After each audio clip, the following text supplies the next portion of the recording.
হুয়াল্লাযী খালাকা লাকুম মা ফিল আরদি জামিআ। আসসালামু আলাইকুম গাইস, আশা করি সকলেই ভালো আছেন। আমি আলহামদুলিল্লাহ আপনাদের দোয়ায় ভালো আছি।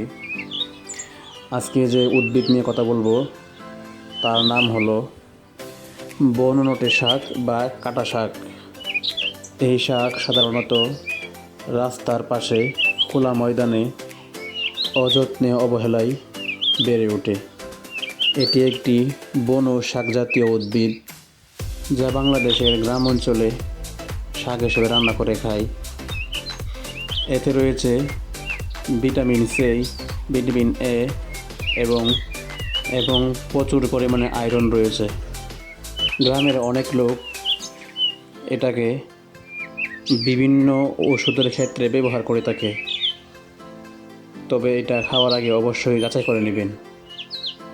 এটা কোনো দূষিত জায়গা অথবা ময়লার স্তূপ অথবা কোনো খারাপ জায়গা থেকে এটা উঠিয়ে খাবেন না, এতে রোগবালাই হতে পারে। আজ এই পর্যন্ত, আবার নতুন কোনো ভিডিও নিয়ে আপনাদের সামনে হাজির হব। ততক্ষণ আপনারা সবাই ভালো থাকবেন। আসসালামু আলাইকুম।